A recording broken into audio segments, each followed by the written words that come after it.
ठीक है। जय हिंद दोस्तों, नमस्कार। कैसे हैं आप सब? उम्मीद है सभी एकदम शानदार, लाजवाब, ज़बरदस्त, बेहतरीन, जिंदाबाद होंगे और अपनी तैयारी को एक बड़े ही शानदार अंदाज में लेकर चल रहे होंगे। पूरी आशा करता हूं कि आप सभी बड़ी ही मेहनत कर रहे होंगे। और आज मैं आधा घंटे मैंने क्लास आपकी लेट करवाई है, इसके लिए माफ़ी चाहूँगा। हालांकि देखो, शुरुआत में ही मैंने एक कारण बताया था कि कभी ये क्लास लेट हो तो बस आप ये मान लेना कि मैं अपने ऑफिस से आने में लेट हो गया हूँ। आज भयंकर बारिश रास्ते में हुई थी, इसके कारण बहुत सारे रास्तों को बंद कर दिया गया, तो बहुत जगह से घूम घाम के आना पड़ा। ये मान लो 2.5 घंटे का आज ट्रैवल किया है। तो मुझे लग ही रहा था कि मैं 8:30 से पहले नहीं पहुंच पाऊंगा। इस वजह से ये क्लास मैंने आपकी 8:30 लगवाई है, उसके लिए मैं आपसे माफ़ी चाहूँगा। चलिए, शुरू करते हैं क्लास को हर दिन की तरह एक सवाल से।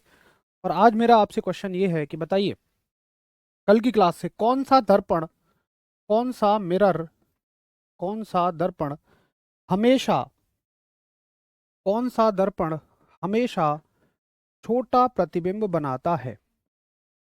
उस दर्पण का नाम बताइए जो हमेशा छोटा प्रतिबिंब बनाता है, जो ऑलवेज डिमिनिस्ड इमेज बनाता है, ऑलवेज डिमिनिस्ड इमेज बनाता है। कैसा दर्पण? अनुराग भैया गुड इवनिंग। निगम गुड इवनिंग, गुड इवनिंग सभी को, गुड इवनिंग सभी को मेरा नमस्कार, गुड इवनिंग, आदाब, शस्त्र श्री अकाल, जय श्री राम, राधे राधे, जय श्री कृष्णा। चलो, हेलो सर जी, पंकज भाई हेलो, इंजाम, मनीष, गुड इवनिंग सभी को, राधे राधे जी। तो सभी आंसर बताएंगे और फिर हम लोग आगे बढ़ जाएंगे। मैं आपका बहुत देर से इंतज़ार कर रहा था ऋतिक बाबू, माफ़ी चाहूँगा भैया, आपको मैंने इंतज़ार कराया। बाकी कारण यही था कि बारिश की वजह से बहुत सारा जाम और बहुत सारे रास्ते बदल दिए जाते हैं। बहुत ही बढ़िया। तो सभी का एक शानदार आंसर स्क्रीन पे मुझे नज़र आता हुआ। और जब आप आंसर अच्छा करते हैं तो लगता है कि हाँ, आप बड़ी मेहनत कर रहे हैं। और ये है आपका उत्तल दर्पण, यानी कि कॉन्वेक्स मिरर। चलिए, तो देखो, मैं इसलिए ये जानना चाह रहा था क्योंकि आज ना हम लेंस पढ़ेंगे। इसका आंसर देख लो पहले। इसका आंसर है, क्या है? उत्तल दर्पण। उत्तल दर्पण यानी कि कॉन्वेक्स मिरर। तो आज पढ़ेंगे हम लेंस। और मैंने लेंस के लिए ये कहा था कि जिनको दर्पण समझ में आ गए, लेंस उनको टक से समझ में आ जाएगा, क्योंकि सब कुछ बस उल्टा उल्टा करना है। तो आशा करता हूं कि दर्पण आपको अच्छे से याद होगा। एक बार बताएंगे कि हाँ जी, दर्पण में जितनी बातें आपने अब तक कराई हैं मुझे बहुत अच्छे से याद है। तो कल मैंने कहा था इसमें ना हमें घटनाएं पढ़नी है। पहली घटना क्या पढ़ रहे थे हम, जो दर्पणों से होती है, मिरर से होती है, वो थी परावर्तन यानी रिफ्लेक्शन। अब दूसरी घटना आप डालिए और साथ ही मुझे ये भी बताइए कि हाँ, मुझे सब कुछ अच्छे से क्लियर है जितना आपने मिरर में पढ़ाया है। और अब पढ़ेंगे हम परावर्तन यानी कि रिफ्रैक्शन। रिफ्रैक्शन। आओ जरा देखें एक बार, क्या होता है रिफ्रैक्शन, क्या होता है अपवर्तन। सॉरी, इसकी हिंदी होगी अपवर्तन। परावर्तन तो कल पढ़ लिया था ना, आज पढ़ेंगे हम अपवर्तन यानी कि रिफ्रैक्शन। देखिए एक बार क्या होता है रिफ्रैक्शन। चलो, सबको बहुत बढ़िया है, सबको अच्छे से याद है। सर, रट लिए हैं, पूरे याद कर लिए हैं, बहुत बढ़िया। अब देखो, अगर मैं आपको ये कहूँ कि आप मान लो एक नहर के किनारे दौड़ लगा रहे हैं, खूब तेजी से दौड़ लगा रहे हैं, आप हवा में दौड़ रहे हैं। अब मैंने क्या किया, आपको पकड़ा और उठा के पानी में छोड़ दिया, नहर के पानी में छोड़ दिया। तो बताओ आपकी चाल पे क्या फ़र्क पड़ेगा? आप सीधे सीधे कहोगे कि भैया मेरी चाल घट जाएगी, मेरी स्पीड स्लो हो जाएगी, यही तो कहोगे आप। आप बहुत तेजी से दौड़ रहे हैं सड़क पे और आपको अचानक उठा के मैं पटक दूं, पानी में रख दूं, तो आपकी स्पीड स्लो हो जाएगी। फिर से मैं उस पानी में से निकाल के क्या रख दूं, हवा में रख दूं, तो आपकी चाल क्या हो जाएगी, फिर से बढ़ जाएगी। अच्छा जरा, जैसे आपकी चाल बदल रही है, तो क्या ऐसे ही अगर प्रकाश एक हल्के माध्यम से एक भारी माध्यम में जाएगा, जैसे मान लो हल्का माध्यम क्या है, हवा, और भारी माध्यम क्या है, जैसे मान लो एक कांच। तो जैसे मान लो मैंने यहाँ पे टॉर्च जलाई और टॉर्च जलाते ही प्रकाश हवा से इसमें गया, तो ये उसके लिए भारी माध्यम है, तो डेफिनेटली उसकी भी चाल कम हो जाएगी। यस और नो? तो मैं ये मानता हूँ कि देखो, जैसे मैंने ये जो कांच की स्लैब है, कांच का जो टुकड़ा है, इसको ऐसे रखा, ठीक है, ऐसे करके मैंने इसको यहाँ रखा हुआ है। ये मैंने एक कांच का टुकड़ा यहाँ पर रखा हुआ है, जिसमें आ रही है प्रकाश की एक किरण, ये आ रही है कांच के टुकड़े में प्रकाश की किरण। अब देखो प्रकाश की किरण कहाँ से आ रही है? हवा से। किस में आ रही है? कांच में आ रही है। बड़े ध्यान से समझना। और फिर ये कांच से किस में जा रही है? हवा में जा रही है। अब देखो हवा है एक हल्का माध्यम, तो हल्के माध्यम को विज्ञान की भाषा में कहा जाता है विरल माध्यम। हवा हो गई एक विरल माध्यम, और कांच एक भारी माध्यम है, तो इसको कहा जाता है विज्ञान की भाषा में सघन माध्यम। और फिर से हवा में आ गई तो ये हो गया आपका विरल माध्यम। ठीक है, ये फिर से आपका क्या हो गया? विरल माध्यम। अब देखो इंग्लिश वाले कैसे लिखेंगे इसको? इसको कहते हैं रेयर, रेयर नहीं, रेयर मीडियम। इसको बोलते हैं डेंसर मीडियम, और इसको बोलते हैं फिर से हम रेयरर मीडियम। ठीक है, विरल माध्यम। अब देखिए, अब जैसे ये प्रकाश की किरण यहां से आएगी, बड़े ध्यान से समझना बात को। अगर यहां कुछ भी ना होता, अगर यहां कांच ना होता, तो ये प्रकाश की किरण कैसे जाती? भाई आप कहोगे भैया ऐसे निकल के चली जाती, ठीक। लेकिन चूंकि कांच में इसकी स्पीड स्लो हो जाएगी। अब एक बात बताओ मुझे कि अगर कांच में इसकी स्पीड स्लो हो जाएगी, और मैं कहता हूं कि आपको जितनी चाल आपकी पहले थी अब चाल धीमी हो गई है, मुझे इस बात से मतलब नहीं है, आपको कांच को उतने ही समय में पार करना है। एक बात बताओ, अगर आपकी स्पीड स्लो हो जाए और मैं आपसे कहूं कि आपको एक निश्चित दूरी तक उतने ही समय में जाना है, तो आप कौन सा रास्ता चुनेंगे? बड़ा रास्ता या छोटा रास्ता? तो आप कहोगे जी मैं तो छोटा रास्ता चुन के जल्दी चला जाऊंगा। तो प्रकाश की किरण ऐसे नहीं जाएगी, फिर प्रकाश की किरण छोटा रास्ता चुनेगी। अब देखो इसके पास रास्ते कौन कौन से हैं। देखो या तो ये अपने रास्ते से ऐसे हट जाए, ये तो इसका वो रास्ता है कि जिससे ये आ रही थी, ये इसका ओरिजिनल रास्ता है, ठीक है। अब मुझे बताओ इसकी तुलना में ये तो और बड़ा दिख रहा है, इसकी तुलना में छोटा रास्ता कौन सा है? आप कहोगे ये है छोटा रास्ता। तो एक बात बताओ कि अगर मैं यहां एक सीधी लाइन खींच दूं, जिसे हम क्या बोलते हैं? अभिलंब। अभिलंब यानी कि नॉर्मल। तो मुझे आप ये बताओ कि प्रकाश की किरण अभिलंब से, ये प्रकाश की किरण है जो पहले जा रही थी, ये अभिलंब से ये किरण अभिलंब के पास आई है या दूर हटी है? आप कहोगे देखो छोटा रास्ता चुनेगी, बड़ा नहीं चुनेगी। तो ये किरण अभिलंब की तरफ झुकी है। जरा बताओ आपको ये बात समझ में आई है कि अगर प्रकाश की किरण एक हल्के माध्यम से भारी माध्यम में जाती है, तो ये अपने रास्ते को बदल देती है, अपने रास्ते से विचलित हो जाती है। ये शब्द है जो आप परिभाषा में रटते हो, डेविएट हो जाती है। और देखो विचलित का मतलब तो ये भी रास्ता चुन सकती थी, लेकिन आप कहोगे नहीं, अगर ये हल्के से भारी माध्यम में जा रही है तो ये अभिलंब की तरफ झुक जाएगी। अब बताओ इतनी सी बात आपको समझ में आया? बिल्कुल अनूप कुमार, बहुत शानदार आपकी डेफिनेशन है, यही एग्जैक्ट डेफिनेशन मैं भी लिखवाऊंगा। और इस विचलन को ही हम अपवर्तन कहते हैं, रिफ्रैक्शन कहते हैं। ये जो विचलन हो रहा है ना, अपने रास्ते से हटी है, बस यही आपका अपवर्तन कहलाता है, रिफ्रैक्शन कहलाता है। तो एक बार मैं लिख देता हूं, जिस भाई बहन को समझ में आ गया हो सहमति दे दो, नहीं आया हो तो बता दो। तो आप लिखेंगे कि प्रकाश किरण का एक माध्यम से दूसरे माध्यम में एक माध्यम से दूसरे माध्यम में जाने पर अपने रास्ते से विचलित होना, अपने रास्ते से विचलित होना अपवर्तन कहलाता है। अपने रास्ते से विचलित होना अपवर्तन कहलाता है, ठीक है। यानी कि डेविएशन ऑफ लाइट रे डेविएशन ऑफ लाइट रे from its path when medium changes कि भैया मीडियम बदलने पे अपने रास्ते से हटना विचलन कहलाता है, ठीक है। बहुत आसान सी बात है। चलो अब देखो एक बात यह भी तय है कि अगर प्रकाश किरण, चलो सभी ने कहा जी ठीक है समझ आ गया, फिर से मैं एक बार समझा देता हूं। देखिए आप सिर्फ इतना याद रखिए कि जब प्रकाश की किरण एक माध्यम से दूसरे माध्यम में जाती है तो ये अपने रास्ते से हट जाती है। जैसे ये जानी तो देखो ऐसे चाहिए थी, ये कांच है, ये हवा है, तो जानी तो ऐसे चाहिए थी, बट ये अपने रास्ते को छोड़ के दूसरा रास्ता चुन लेगी, और इसी को हम कहते हैं अपवर्तन यानी कि रिफ्रैक्शन। जरा बताओ क्लियर है कि हाँ भैया मुझे अच्छे से समझ में आ गया कि रिफ्रैक्शन यानी अपवर्तन क्या होता है, क्लियर है?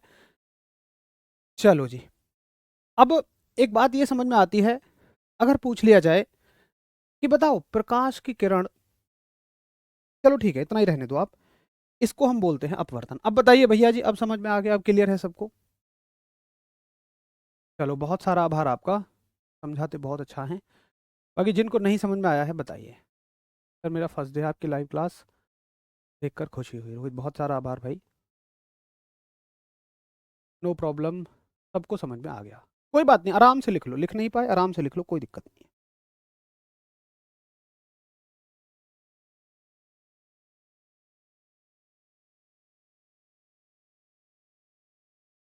भाई एनटीपीसी के लिए इससे थोड़ी ज़्यादा स्तर की साइंस पढ़नी पड़ेगी। टिपिन बिसोई भाई फिजिक्स की क्लास देखो, अगर आप चाहो कि आज ही ख़त्म करनी है तो फिर आज मैं ख़त्म करूं, लेकिन जल्दबाजी हो जाएगी थोड़ी सी। और कल के लिए मैं माफ़ी चाहूँगा कि कल मुझे एक बहुत ज़रूरी काम है, तो कल मैं छुट्टी पे हूँ, इसलिए कल मैं क्लास ले नहीं पाऊँगा। तो लास्ट टू लास्ट एक क्लास आपकी मंडे खत्म हो जाएगी। मतलब मुझे आज की क्लास के अलावा अगर आप तसल्ली से पढ़ें तो मंडे को एक क्लास और चाहिए, कि अगर आप ये कहते हो कि नहीं आज ही क्लास खत्म कर दो तो मैं जल्दबाजी में निकाल दूंगा फिर, बट मुझे लगता नहीं है कि उससे कोई आपको अच्छा लगेगा। कोशिश कर रहा हूँ मैं आज ही खत्म हो जाए, बट जल्दबाजी हम नहीं करेंगे।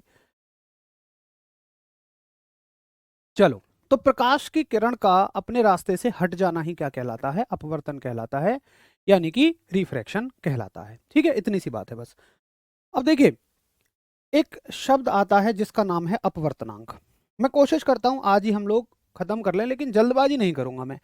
अगर मुझे ऐसा लगा कि 10-20 मिनट का सिलेबस कुछ रह गया है तो मैं जल्दी नहीं करूंगा, मैं मंडे को आपकी 10-20 मिनट की क्लास ले लूंगा। कोशिश करते हैं वैसे अपनी नॉर्मल स्पीड से चल के। तो देखिए, एक टर्म आती है जिसका नाम है अपवर्तनांक, यानी कि रिफ्रैक्टिव इंडेक्स। और रिफ्रैक्टिव इंडेक्स को हम दिखाते हैं एन से। अब आओ देखो अपवर्तनांक क्या होता है। अच्छा चलो मुझे ये बताओ कि हवा में प्रकाश की चाल कितनी होती है? सभी बताइए। वायु में प्रकाश की चाल, वायु में प्रकाश की चाल यानी कि speed of light in air कितनी होती है? आप कहोगे जी भैया ये होती है 3 × 10⁸ है ना, 3 × 10⁸ मीटर प्रति सेकंड, यही तो होती है। ठीक है, अच्छा जी, अब मैं आपसे पूछूं कि मुझे ना कांच में प्रकाश की चाल बताओ। जो कांच मैंने अभी अभी आपको दिखाया था, चलो वैल्यू मत बताओ, तुम सिर्फ इतना बता दो कि कांच में प्रकाश की चाल हवा में प्रकाश की चाल की तुलना में ज्यादा होगी या कम होगी, सिर्फ इतना बताओ। कांच में प्रकाश की चाल जो होगी ये हवा की तुलना में ज्यादा होगी या कम होगी? यानी कि speed of light in glass, speed of light in glass.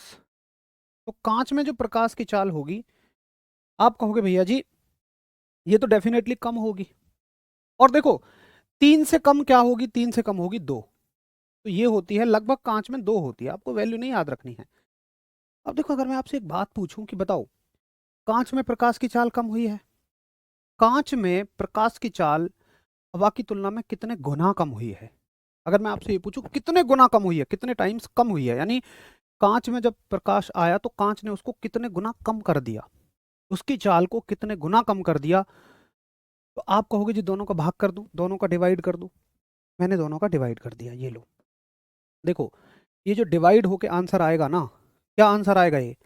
देखो इससे ये पूरा कट जाएगा और 3/2 हो जाएगा 1.5, इससे ये भी कट जाएगा, तो 3/2 आएगा 1.5।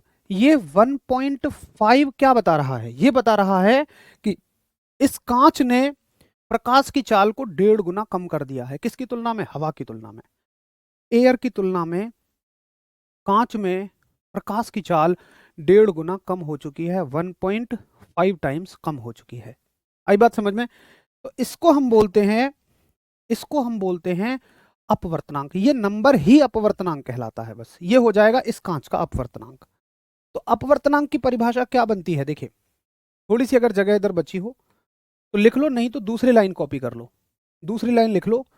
अपवर्तनांक की आप ये परिभाषा पढ़ते हैं, बोलो यस और नो, कि अपवर्तनांक, एक सेकंड रुको, मैं इसको ना नीचे लिख लेता हूं, अगर आपके में जगह बची हो तो ठीक है, नहीं तो फिर आप दूसरी लाइन में कॉपी कर लो कि ये हो जाता है आपका अपवर्तनांक, यानी कि रिफ्रैक्टिव इंडेक्स। अच्छा बताइए कि रिफ्रैक्टिव इंडेक्स समझ में आ गया क्या होता है? कि ये होता है कि किसी माध्यम में प्रकाश की चाल कितने गुना कम हुई। अगर किसी माध्यम का रिफ्रैक्टिव इंडेक्स 2 है तो प्रकाश की चाल 2 गुना कम हो गई, अगर 1.2 है तो 1.2 गुना कम हो गई, खत्म। जरा बताइए कि हाँ मुझे समझ में आ गई है बात। आप कहाँ तक पढ़ाई की है? भैया जी मैंने बीटेक की हुई है बच्चे, बैचलर ऑफ टेक्नोलॉजी।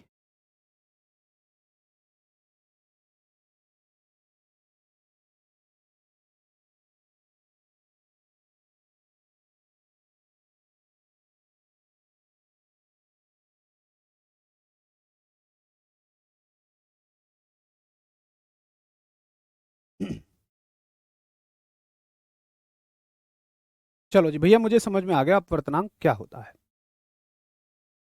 तो अपवर्तनांक होता है वायु में प्रकाश की चाल, इसका सूत्र ये हो जाएगा बटे कांच में प्रकाश की चाल, या माध्यम में प्रकाश की चाल कह दो आप। अच्छा देखो, एक सवाल बनता है यहाँ से, बहुत बढ़िया, क्या सवाल बनता है कि बताइए अपवर्तनांक का मात्रक बताओ, अपवर्तनांक का मात्रक। भैया हल्की एसी बढ़ा लो यार, यानी कि unit of refractive index, unit of refractive index अपवर्तनांक का मात्रक आपसे पूछा जाएगा, तो आप कहेंगे कि देखो भैया मीटर पर सेकंड से मीटर पर सेकंड कट गया तो इसका कोई मात्रक नहीं है, तो आप कहेंगे कि ये मात्रकहीन है। सबसे इंपॉर्टेंट सवाल इससे यही बनेगा कि ये कैसा है, यूनिटलेस है, ये आपका मात्रकहीन है, सबसे इंपॉर्टेंट सवाल। कोई बात नहीं है, ऐसा कर लेंगे कि देखो 10-20 मिनट का सिलेबस जो बचेगा उसे कंप्लीट कर लेंगे मंडे को, और 3 चैप्टर्स के जो प्रीवियस ईयर क्वेश्चन रह गए हैं, जैसे आपका इलेक्ट्रिसिटी रह गया है, यानी विद्युत रह गया है, साथ ही आपका मैग्नेटिज्म रह गया, और ये चैप्टर, इसके जितने भी प्रीवियस ईयर क्वेश्चन होंगे उन्हें भी कर लेंगे हम। तो मंडे का पूरा 1 घंटा हमारा यूटिलाइज हो जाएगा। क्वेश्चंस तो अब भी नहीं हो पाएंगे, अगर आप, चलो मैं सिलेबस खत्म कर दूंगा, क्वेश्चन नहीं हो पाएंगे, तो मंडे को तो एक लास्ट क्लास मुझे लेनी ही पड़ेगी, लेकिन मंडे को 100% खत्म हो जाएगा। आज क्लास बिल्कुल 9:30 तक चलेगी, 9:30 तक क्लास चलेगी। चलो भैया, तो ये हो गया अपवर्तनांक और ये हो गया इसका मात्रक। अब अपवर्तनांक की कहानी से अलग मैं बढ़ता हूं लेंसों पे। देखो अपवर्तन किससे हो सकता है, रिफ्रैक्शन। भाई रिफ्रैक्शन हर वो जगह होता है जहां पर प्रकाश जाए और उसकी चाल कम हो जाए, तो हर माध्यम में अपवर्तन हो रहा है, लेकिन हमारे काम का अपवर्तन होता है लेंसों से।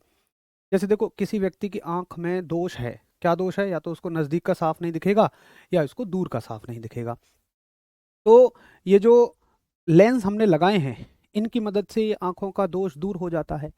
तो ये अपवर्तन से ही होता है, ये सब रिफ्रैक्शन से ही होता है, तो हमारे काम का रिफ्रैक्शन होता है लेंसों से। तो आप कहेंगे कि रिफ्रैक्शन फ्रॉम लेंस, आप पढ़ेंगे रिफ्रैक्शन फ्रॉम लेंस, यानी कि लेंस से अपवर्तन।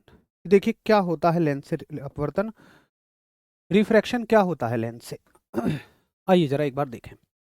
अच्छा मुझे बताओ कितने तरह के लेंस होंगे? तो जितने तरह के दर्पण हैं उतने तरह के लेंस हैं।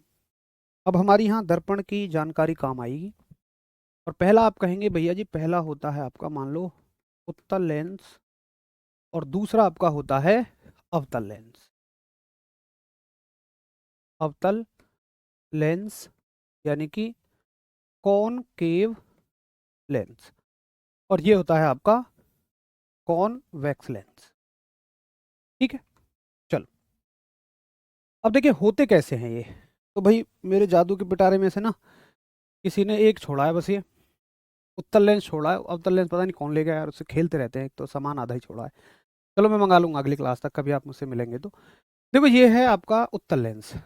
अब उत्तल लेंस क्या होता है, उत्तल दर्पण क्या होता था, जो बीच में से उभरा हुआ होता था। देखो दर्पण में तो क्या होता है कि एक साइड ना पॉलिश होती है, तो इसकी ये साइड पे हम प्रकाश नहीं डाल सकते, लेकिन लेंस में क्या होता है ना, दोनों सरफेस पे आप लाइट डाल सकते हो। इधर से डालोगे इधर निकल जाएगी, इधर से डालोगे इधर निकल जाएगी। तो ये क्या होता है, उत्तल हमेशा क्या होता है, बीच में से निकला हुआ होता है। ठीक है, उत्तल क्या होता है, हमेशा बीच में से निकला हुआ होता है। कौन वैक्स जो होता है वो हमेशा बीच में से निकला हुआ होता है। अब ये है ऐसा, देखो अब इसका डायग्राम कैसे बनाओगे तुम। डायग्राम में ऐसा बनाऊंगा तो ये तो खाली एक गोला खिंच जाएगा। हम डायग्राम इसका ना ऐसे बनाते हैं, जो आप बोर्ड पे पढ़ते हो ना डायग्राम, वो ऐसे बनाते हैं। अब अगर इसको मुझे ऐसे बनाना हो, आप देखो ना इसको, आपको क्या दिख रहा होगा, सिर्फ एक लाइन दिख रही होगी और उसमें से कुछ बाहर को निकला हुआ दिख रहा होगा। तो उत्तल लेंस का डायग्राम हम कैसा बनाते हैं, हम बनाते हैं कि देखो बाहर को कुछ निकला हुआ बस इतना, ये। और अवतल लेंस होता है ऐसे ही मेरे पास, तो अवतल लेंस का डायग्राम बनता है ये। ठीक है, पॉलिश नहीं होगी यहाँ, क्योंकि यहाँ तो दोनों साइड चल सकता है। देखना 9 बजे कोई दूसरी क्लास होती है, एक बार देखो जरा SSCGD में। कोई बात नहीं, मैं देख लेता हूँ, 9 बजे कोई दूसरी क्लास होगी तो आज हम आधा घंटे की क्लास कर लेंगे, कोई बात नहीं है। अब देखिए, आपसे सवाल पूछूंगा मैं कि बताओ, जैसे दर्पण जो होता है ना, जैसे मिरर जो होता है, उसमें अवतल दर्पण किरणों को मिलाता था, याद आ रहा है आपको, कॉनकेव मिरर रेज को इकट्ठा करता था और कॉन्वेक्स मिरर डाइवर्ज करता था, यानी उत्तल दर्पण बिखेर देता था। तो मैंने क्या बोला था, यहां उल्टा कर दो, टक से उल्टा कर दो। मैंने कहा भी था कल कि आपको उल्टा करना ही करना है। तो देखिए वहां पर ये क्या करता था, ये आने वाली किरणों को बिखेर दिया करता था, लेकिन यहाँ किरणें इससे पार निकलेंगी, क्योंकि ये लेंस है इसमें तो पार निकल जाएंगी, टकरा के थोड़ी लौटेंगी। और ये बिखेरेगा नहीं, ये किरणों को मिला देगा। यानी कि दर्पण में उत्तल दर्पण अपसारी था, लेकिन यहाँ ये अभिसारी है। मैंने कहा था ना कि सिर्फ आपको उल्टा कर देना है कल, तक से समझ आया होगा। मैं तो कहूंगा इसको याद ही मत रखो, आप सिर्फ याद रखो दर्पण उसका उल्टा लेंस होता है, कहानी खत्म, वहीं की वहीं दिमाग चल जाएगा। तो आप कहोगे कि ये कैसा होता है, ये अभिसारी लेंस होता है, यानी कि ये कन्वर्जिंग लेंस होता है, कन्वर्जिंग लेंस होता है। अच्छा, तो ये क्या करेगा, इसके ऊपर जो प्रकाश की किरणें आके पड़ेंगी, ये क्या कर देता है, उनको बिखेर देता है। तो भाई साहब ये होता है आपका डायवर्जिंग लेंस। बताओ जी, क्लास है 9 बजे है 9:30 है, एक बार दोबारा चेक करके, मेरे को लगा 9:30 है। ये होता है आपका अपसारी, अपसारी लेंस। ठीक है, सवाल आएगा कि बताओ कौन अभिसारी होता है, तो आप कहेंगे जी अभिसारी होता है आपका उत्तल लेंस और अपसारी होता है ये। 9:30 बजे क्लास है ना, हाँ 9:30 होती है क्लास, ठीक है ठीक है, कोई बात नहीं, कोई बात नहीं, मैं आपको 9:15 पे छोड़ दूंगा, सही है, 9:15 पर मैं आपको छोड़ दूंगा। 15 मिनट में आप अपना आराम से डिनर वगैरह करिएगा और फिर 9:30 से अपनी क्लास ले लेना, 15 मिनट का रेस्ट भी आपको मिल जाना चाहिए। ठीक है भैया जी, चलो अब देखिए, ये यहाँ तक क्लियर है, बताओ जरा, यहाँ तक तो कोई मुश्किल नहीं है, एक बार बताएंगे कि मैं भैया याद रख लूंगा।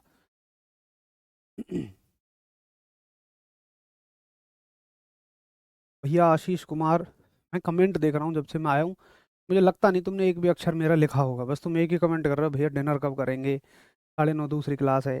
यार मैं आपको अपना शेड्यूल बताऊँ, सुबह 7 से मेरी क्लास लगातार 10 होती है, और मैं जो ब्रेकफास्ट करता हूँ ना 9 बजे करता हूँ, 2 घंटे पढ़ाने के बाद 9 बजे करता हूँ, बीच के 5 मिनटों में, बस जो क्लास के बीच में 5 मिनट होते हैं। अभी भी मैं तुरंत ऑफिस आता हूँ, 8 बजे की आपकी क्लास होती है ना, मैं ऑलमोस्ट 8 ही पहुँच पाता हूँ, तो 7:55, 7:50, 7:58 ऐसे में आ पाता हूँ, और सीधा 8 बजे आके आपकी क्लास में एंट्री ले लेता हूँ। यार बीच के क्लास के सामने रख के खाना खाते रहो, कौन रोक रहा है आपको, सुनते रहो चीज़ों को, खाते रहो। क्या सच में डिनर एक इतना बड़ा टास्क है आपके लिए, जिसके लिए आप क्लास छोड़ के सिर्फ कमेंट और कमेंट ही करे जाएं। आप SSCGD में भर्ती होने जा रहे हो महाराज, जिस तरह की नौकरी में आप जा रहे हो ना, हो सकता है वहाँ तो तुम्हें जंगल में भी बैठ के खाना पड़े, बारिश ऊपर से हो रही है वहाँ भी खाना पड़े। देखो एक बात मैं आपसे कहूँगा कि सच में अगर आप अपनी ज़िंदगी को सफल बनाना चाहते हैं, तो कभी भी भूख और नींद के बहुत ज़्यादा लगाव मत रखिए। भूख और नींद से, दो चीज़ों से ज़्यादा लगाव मत रखो। मैं ये नहीं कह रहा हूँ भूखे रहो, मेरे कहने का मतलब है कि आपको जहाँ मिले जैसा मिले खाओ, कमी मत निकालो, क्योंकि जब आप बाहर जाओगे ना घर से, तो आपको घर जैसा खाना नहीं मिलेगा, और उसके वो सुख आपको चाहिए तो नौकरी नहीं कर पाओगे। फिर आपको करना यही पड़ेगा कि भाई ठीक है, जो जैसा मिल रहा है उसमें एडजस्ट करना पड़ेगा। नींद ऐसा नहीं है 8 ही घंटे सोना, नहीं 6 मिल गई 6 घंटे सो लो, 4 मिल गई 5 मिल गई। नौकरी में तो ऐसे ही मैनेज करना पड़ता है ना। चलो भाई, सबको नोट हो गया, बहुत बढ़िया, क्लियर है यहाँ तक। अब सुनो, एक बात मैं आपसे पूछना चाहूंगा कि मुझे बताओ, दर्पण में, बड़े ध्यान से सुनना मेरी बात को, दर्पण में जो किरणों को इकट्ठा करता था वो अच्छा होता था, ठीक है। और अच्छे का मतलब उसके पास बहुत सारे गुण हुआ करते थे। बोलो यस और नो। तो यहाँ पे इकट्ठा कौन कर रहा है? उत्तल। और उत्तल के पास होंगे बहुत सारे गुण। तो देखो, अगर मैं ये कहूं कि उत्तल दर्पण, या अगर अगले पेज पे लिख लो, है ना, अगले पेज पे लिखो कि, पहले लिखो उत्तल लेंस से बनने वाले प्रतिबिंब के गुण। उत्तल लेंस से बनने वाले प्रतिबिंब के गुण, प्रतिबिंब के गुण यानी कि properties of image, properties of image formed by convex lens. देखो क्या क्या होते हैं कि जो ऐसा दर्पण होता है ना जो बहुत अच्छा होता है, इसके पास सारे गुण होते हैं। कैसे? अगर आप इससे कहोगे कि भैया तुम वास्तविक इमेज बना सकते हो, ये कहोगे बना दूंगा, तो आप कहोगे ये वास्तविक इमेज भी बना सकता है, साथ ही ये आभासी भी बना सकता है, यानी कि ये वर्चुअल भी बना सकता है और रियल भी बना सकता है, ठीक है। देखो, वास्तविक इमेज हमेशा उल्टी होती है और सीधी इमेज आभासी इमेज हमेशा सीधी होती है। मतलब ये उल्टी इमेज भी बना देगा, सीधी भी बना देगा, यानी कि ये इन्वर्टेड भी बना देगा, इन्वर्टेड, और ये इरेक्ट भी बना देगा। उसके बाद देखिए, उसके बाद तीसरा, ये आपका अगर आप कहोगे आकार, तो ये कहेगा भैया बड़े आकार की भी बना दूंगा, बड़ी, या बड़ी कह दो सिर्फ, बड़े आकार का मतलब बड़ी, समान आकार की भी बना दूंगा, बड़ी समान आकार, और मैं छोटी इमेज भी बना सकता हूं। इसके पास सारे गुण हैं, बहुमुखी प्रतिभा का धनी है क्योंकि लोगों को मिलाता है। देखो, यहाँ जो काम उत्तल लेंस कर रहा है वहां वो अवतल दर्पण कर रहा था। सिर्फ इतनी सी बात आपको याद रखनी है, उत्तल लेंस याद ही नहीं रखना है, अवतल दर्पण का काम उत्तल लेंस करता है, कहानी खत्म। यानी कि ये देखो एनलार्ज बनाता है, एनलार्ज बनाता है, ये सेम साइज की बनाता है, ठीक है, और ये डिमिनिस्ड बनाता है, ये छोटी बनाता है। तो ये हो गए उत्तल लेंस से बनने वाले प्रतिबिंब के गुण। अब तुम मुझसे ये कहो भैया जी अवतल के और बताओ, तो मैं कहूंगा जो उत्तल दर्पण के थे वो यहाँ अवतल लेंस के हैं।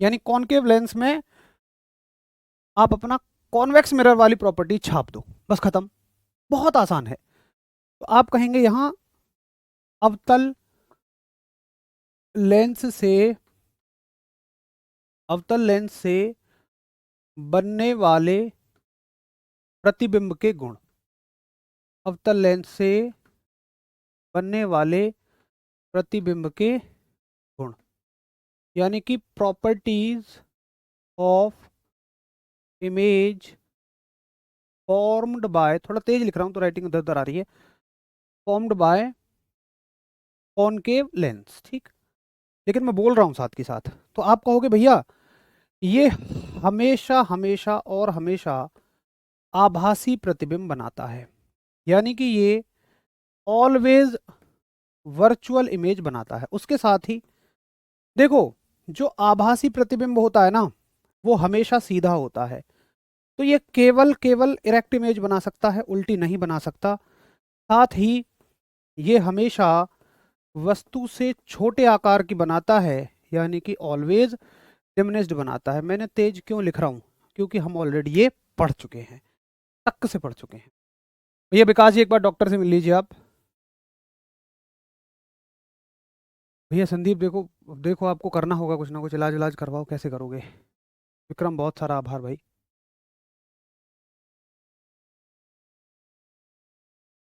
ठीक है परवीन, 9:15 के बाद आपको, कल, कल नहीं यार, कल थोड़ा मुश्किल हो जाएगा, मैं छुट्टी पे हूँ कल, माफ़ी चाहूँगा मैं आपसे।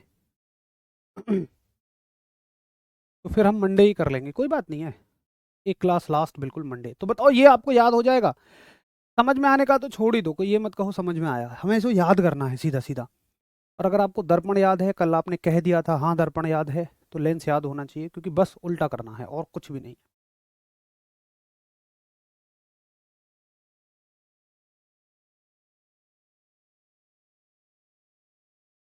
चलो बहुत बढ़िया, और उल्टा, बहुत बढ़िया राकेश, वेरी गुड। रात में नेट बहुत फंसता है गांव में। हाँ यार देखो, गांव में थोड़ी सी दिक्कत तो है। भाई आदित्य चेक करा लो एक बार, आप किस पॉइंट पे अनफिट हुए थे। भाई राहुल बाबू, बिल्कुल समय नहीं है, मैं ज़रूर आपकी केमिस्ट्री की क्लास लेता। कल क्लास नहीं हो पाएगी आपकी, कल नहीं होगी, मंडे क्लास होगी। कल का मैं छुट्टी पे हूँ, और कल और परसों रवि मतलब सैटरडे संडे में दोनों दिन छुट्टी पे हूँ, शाम को ही निकलूंगा। तो उसके बाद फिर मंडे करेंगे क्लास। चलो बहुत बढ़िया, सबको याद हो गया और ये बढ़िया समझ में आ गया, कोई बहुत मुश्किल वाली बात इसमें नहीं है। अब देखिए, बात आती है कि इनके उपयोग क्या हैं, इनके यूजेस क्या हैं। और एक बार इनके उपयोग देख लेते हैं, इनके यूजेस क्या हैं। तो देखो भाई, लेंसों के केवल हमें दो उपयोग पढ़ने हैं। वैसे तो लेंसों के बहुत सारे हैं, लेकिन लेंसों के हमें दो उपयोग पढ़ने हैं, सिर्फ दो। अच्छा, कौन कौन से लेंस हैं हमारे पास? एक उत्तल है, एक अवतल है।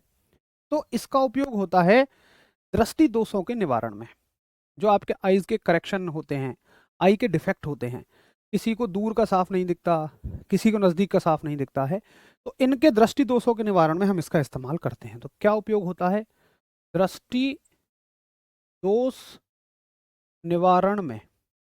दृष्टि दोष निवारण में, यानी कि for for correction, for correction of eyes defect, for correction of eyes defect, दृष्टि दोष के निवारण में। अब देखो कैसे दृष्टि दोष क्या होते हैं। तो दो तरह के दृष्टि दोष होते हैं। देखो, एक होता है आपका दूर दृष्टि दोष,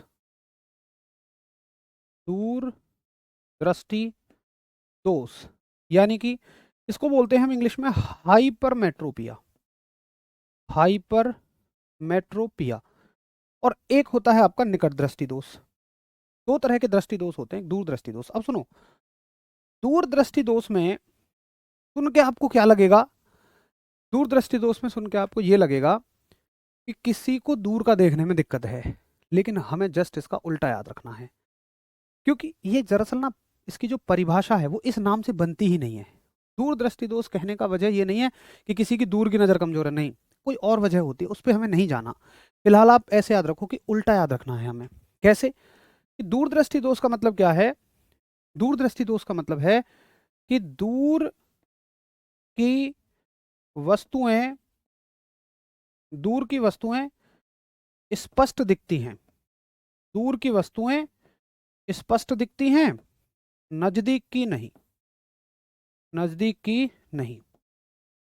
तो दूर दृष्टि दोष में नजदीक की वस्तुएं स्पष्ट नहीं दिखती हैं, ऐसे भी याद रख लो आप। एक दृष्टि दोष होता है आपका निकट दृष्टि दोष, इनको उल्टा याद रखना है, ठीक है। ये होता है आपका मायोपिया। भाई मायोपिया क्या है? तो आप कहोगे कि इसमें निकट दृष्टि दोष है ना, तो लग ऐसा रहा सुनने में निकट की वस्तुएं स्पष्ट नहीं दिखती। आप कहेंगे कि निकट की वस्तुएं स्पष्ट दिखती हैं, निकट की वस्तुएं स्पष्ट दिखती हैं, यानी कि नियरर ऑब्जेक्ट, इसकी इंग्लिश अभी लिख रहा हूं, nearer object, nearer object appears clear. ठीक है, आप यहां कहोगे यहाँ पे दूर की वस्तुएं स्पष्ट दिखती हैं, नजदीक की नहीं, मतलब दूर दृष्टि दोष में नजदीक की वस्तुएं स्पष्ट नहीं दिखेंगी, यानी कि निकट दृष्टि दोष में निकट की वस्तुएं स्पष्ट दिखती हैं, ठीक है, और दूर दृष्टि दोष में दूर की वस्तुएं स्पष्ट दिखती हैं, ठीक है। यानी कि फारर ऑब्जेक्ट्स एपियर्स, APEARS क्लियरली, ठीक है। अब देखो, इसका निवारण हम दो तरीके से करते हैं, इसका निवारण हम लोग दो तरीके से करते हैं। कैसे कैसे करते हैं सुनिए। देखो, अब इनके निवारण के लिए दो तरह के लेंस लगने हैं। अब दो ही लेंस, एक अवतल है एक उत्तल है। तो दूर दृष्टि दोष के लिए आप उत्तल लेंस का उपयोग करते हैं, यानी कि कॉन्वेक्स का, और निकट दृष्टि दोष के लिए आप अवतल लेंस का उपयोग करते हैं, याद रखेंगे।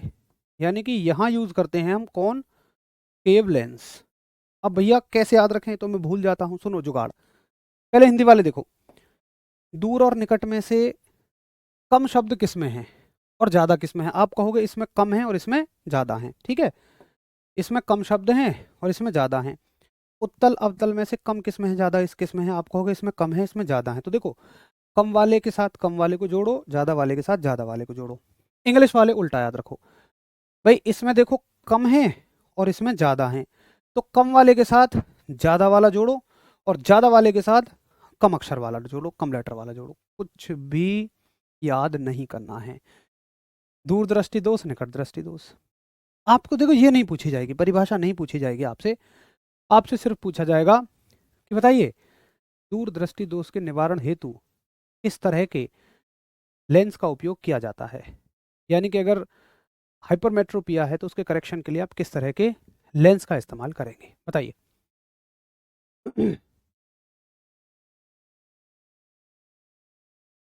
तो बड़े आराम से आप याद कर लेंगे भैया, दूर का मतलब उत्तल है और निकट का मतलब अवतल है, कहानी खत्म।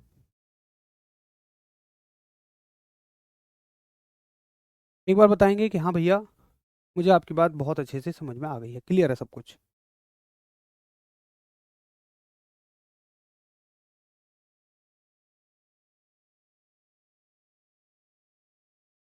सर आपने बोला उल्टा होगा निकट में, हाँ उल्टा ही तो है। देखो भाई, दूर में दूर की वस्तु साफ दिखेंगी और निकट में निकट की वस्तु साफ दिखेंगी, उल्टा इसमें नहीं होगा, उल्टा दोनों में ही है। निकट दृष्टि दोष लग क्या रहा है कि निकट की दृष्टि में दोष है जबकि निकट की वस्तुएं साफ दिख रही हैं। लग क्या रहा है, दूर की दृष्टि में दोष है जबकि दूर की वस्तु साफ दिख रही हैं।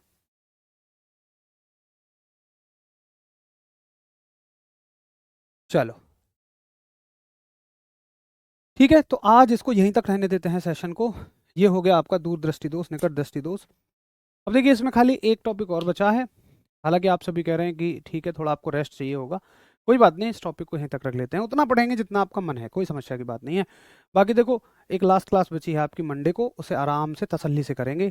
क्यों एक क्लास के पीछे ये हम दिखाएं कि हमने जल्दबाजी में सिलेबस किया है, जबकि पूरा सिलेबस हमने बहुत तसल्ली से हर चीज़ को समझ समझ के किया है। चलिए, तो आशा करता हूँ आपको बहुत अच्छे से सब कुछ समझ में आया होगा। बाकी मंडे की क्लास में हम लोग समापन कर रहे होंगे, थोड़ा 5-10 मिनट का समय होगा तो मेरी आपसे बातें भी हो जाएंगी। समापन ऐसे हो कि ठीक है, जल्दबाजी से वो अच्छा नहीं लगेगा, मैं आपको 2-4-5 मिनट दूंगा, अपने बातें बताऊंगा अच्छी अच्छी। तो मिलते हैं मंडे की क्लास में, तब तक के लिए आप सभी को नमस्कार, धन्यवाद, जय हिंद।